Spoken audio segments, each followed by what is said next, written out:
What's good, creative fam? Brandon Washington here, and in today's video I just wanted to make a quick video to address some of the questions that I've been getting recently with Canon having the 1DX Mark II, which has been a lot of filmmakers' favorite cameras recently, but with Sony coming out with a lot of new cameras like the a7 III. Well, is the 1DX still worth it, and what should you guys do in this new age of cameras?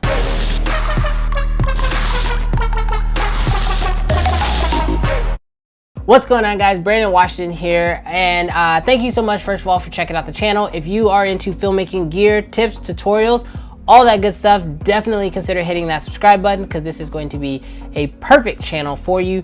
But as I mentioned before, in this video I wanted to briefly just kind of answer some questions that I've been getting as far as the 1DX Mark II versus some of the Sony cameras that have recently been coming out. Now, I cannot start off this video without saying that yes, Sony has recently been killing it when it comes to specs per dollars.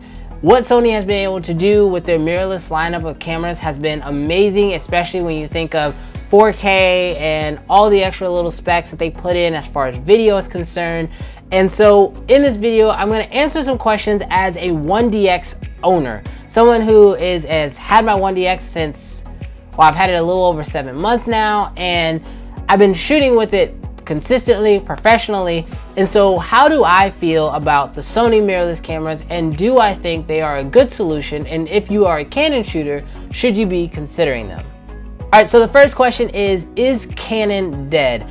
By no means do I think Canon or the 1DX is dead at this point. I still think that there is a perfect market for the Canon 1DX shooters. What a lot of people fail to think about is when you buy a Canon 1DX Mark II, you are not just buying it because it is a good video camera, you're also getting it because it is a great stills camera. It is a great professional camera to use for both. So if you are someone who dabbles in one or the other, or does both, or are looking to be professional in both, this, in my opinion, is still the best camera for you. It is phenomenal at sports with its high shutter rate. It is phenomenal at video, being able to shoot at 4K up to 60 frames per second.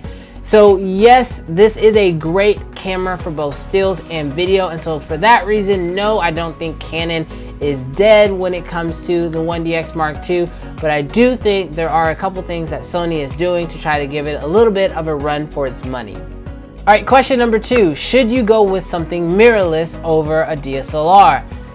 In today's time frame, filming is a lot different than it used to be. I mean, now we have, you know, with the crane systems, a lot of one-handed gimbals that are designed for smaller cameras. You're seeing cages built for smaller cameras. And so it is hard for me to recommend going with something like a 1DX Mark II for a new beginner. One, because it is a beast of a camera. It is not light and it is very big. And so being able to lug this thing around to get the shots that you're looking for isn't always easy, and it's definitely not always, sometimes it doesn't even feel like it's necessary for a lot of shoots. And so for that reason, having a good mirrorless camera could definitely come in handy.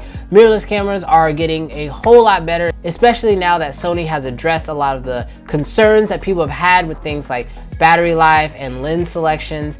And with third-party manufacturers jumping in, like Sigma announcing art lenses directly for the Sony cameras, it is starting to level the playing field. However, I'm very intrigued with what Sony is doing. So should you go with a DSLR, or should you go with a mirrorless? Primarily, that's just going to come down to your style of shooting. If you like something a little bigger, easier to hold on to, you know, something that's a little bit more rugged, robust, then the DSLR 1DX is definitely a great way to go. But if you are more of a run and gun shooter or more of a casual shooter, someone who doesn't want to have to carry around quite as much weight, and you're willing to sacrifice a few, you know, features here and there, well then yeah, I definitely say, you know, the Sony might be a great way to go. All right, the next question, and probably one of the biggest questions I've been getting, is if you are a beginner, what should you do? This is probably the hardest one for me because I have been a Canon shooter for the longest. And I started with a T2i and then went to a T3i and then the 60D and then the 80D, and now I have the 1DX Mark II. I know I made a little bit of a jump on that last one, but being a Canon shooter for so long, I have pretty much recommended Canon for the last 7+ years of shooting. But now, if I was starting out brand new today with no gear whatsoever and I had to get something that would give me the most bang for my buck, I probably would go Sony. Now, that's not because that's what I want to go with, but that's just where the market is. Back in the day, when I was picking out my first DSLR, I had to choose between Canon and Nikon, and that was just because Sony really wasn't doing anything in that area. And for me, I chose Canon because Canon was killing it when it came to video. It was solely based on the specs. The fact that they could shoot HD video on a DSLR that could also take pictures, and it had interchangeable lenses. That is the reason why I went with Canon from the get-go. Today, if you're looking at those same dilemmas, if you're a new videographer and you're trying to decide if you should go with Sony or Canon, well, based on the specs for the value, everything is pointing towards Sony. The only time you really hear anyone else say anything outside of Sony is probably because they are a Canon shooter. So if I were picking a new camera today, what camera company would I go with? What lens choices would I go with? I would probably find myself going Sony, as cringy as that is for me to say out loud, since I have been a hardcore Canon shooter since I can remember. All right, and the last and final question is, will I be picking up a Sony a7 III? And honestly, probably not. Now, not for the reason you're probably thinking. It's not because I'm overly obsessed with Canon or anything like that, because I have recently been thinking about picking up a Sony camera as a side camera or a B camera to this lineup because of how light they are, because now they fixed a lot of the issues that I didn't like with battery life and autofocus. But the main reason why I'm not picking up an a7 III is because I'm waiting for the a7S III. I know it's coming soon. We all know it's coming soon. They have dropped every other 3 lineup so far. So we've got the a7R III, then we have the a7 III. And so they packed so much video stuff into those cameras that I can only imagine what they're going to pack into the a7S III. They're gonna have to do something to make it stand apart from the other two. And so that is what I'm primarily waiting for.